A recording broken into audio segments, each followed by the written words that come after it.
Hello बच्चों, let's see the question. The question says if R vector dot product with A vector is equals to R vector dot product with B vector which is equals to R vector dot product with C vector is equals to 0 where A vector B vector C vector are non coplanar, then option A R vector is perpendicular to C vector cross A vector, option B R vector is perpendicular to A vector cross B vector, option C R vector is perpendicular to B vector cross C vector, option D R vector is equal to 0 vector. तो हमारे पास given है कि R vector का dot product A vector के साथ हमारा equal है 0 के, आर वेक्टर का डॉट प्रोडक्ट बी वेक्टर के साथ हमारा इक्वल है 0 के, आर वेक्टर का डॉट प्रोडक्ट सी वेक्टर हमारे से इक्वल है 0 के। यहाँ पे ए बी और सी जो हमारे वेक्टर हैं तीनों, ये नॉन कोप्लेनर है। हमारे पास ऑप्शन है चार बताना, उनमें से हमारा कौन सा ऑप्शन करेक्ट है। Firstly I will tell you कि कॉन्सेप्ट, और एक ही कॉन्सेप्ट आपकी हेल्प करेगा इस क्वेश्चन को सॉल्व करने में। तो की कॉन्सेप्ट है हमारे पास, इफ एक्स वेक्टर का अगर डॉट प्रोडक्ट वाई वेक्टर के साथ हमारा इसके इक्वल है, वो हमारा इक्वल है 0। क्या इंप्लाई करेगा? दिस इंप्लाइज दैट कि एक्स वेक्टर जो है ये हमारा क्या होगा, परपेंडिकुलर होगा वाई वेक्टर के। और इसमें कंडीशन क्या हो सकती है कि either X vector is equals to 0 vector और y vector is equals to 0 vector, और हमारा क्या सकता है कि x vector is equals to y vector which is equals to 0 vector.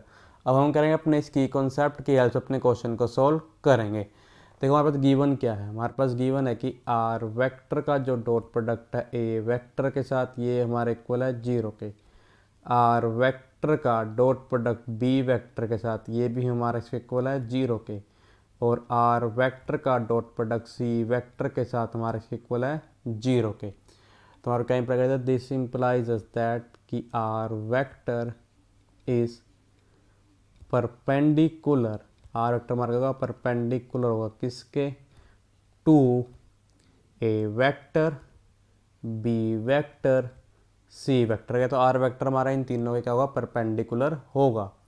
या और हम क्या कह सकते हैं हम यहाँ से कि जो हमारा आर वेक्टर है ये हमारा क्या होगा, ये हमारा इक्वल होगा 0। देखो मैंने यहाँ पे सिर्फ कंडीशन आर वेक्टर पे क्यों लगाई, बिकॉज ऑप्शन यहाँ पर कुछ भी गिवन है हमारे पास, गिवन किस पे, आर वेक्टर से परपेंडिकुलर होगा या आर वेक्टर हमारा इक्वल होगा 0 वेक्टर। क्या लेते, कंडीशन ले लेते, क्या लेते कि if R vector is perpendicular, अगर आर वेक्टर हमारे क्या होगा, परपेंडिकुलर किसके, R vector is perpendicular to A vector B vector C vector. देखो अगर आर वेक्टर हमारा इन तीनों वेक्टर के क्या है, परपेंडिकुलर, तो हमारे तीनों वेक्टर क्या होंगे, कोप्लेनर होंगे। दिस इंप्लाइज दैट कि A vector comma B vector comma C vector are coplanar, ये हमारे क्या होंगे, कोप्लेनर होंगे। बट ये कोप्लेनर नहीं है, विच इज ए कॉन्ट्राडिक्शन, जो कि हमारे पास क्या है, हमारी एक कॉन्ट्राडिक्शन है।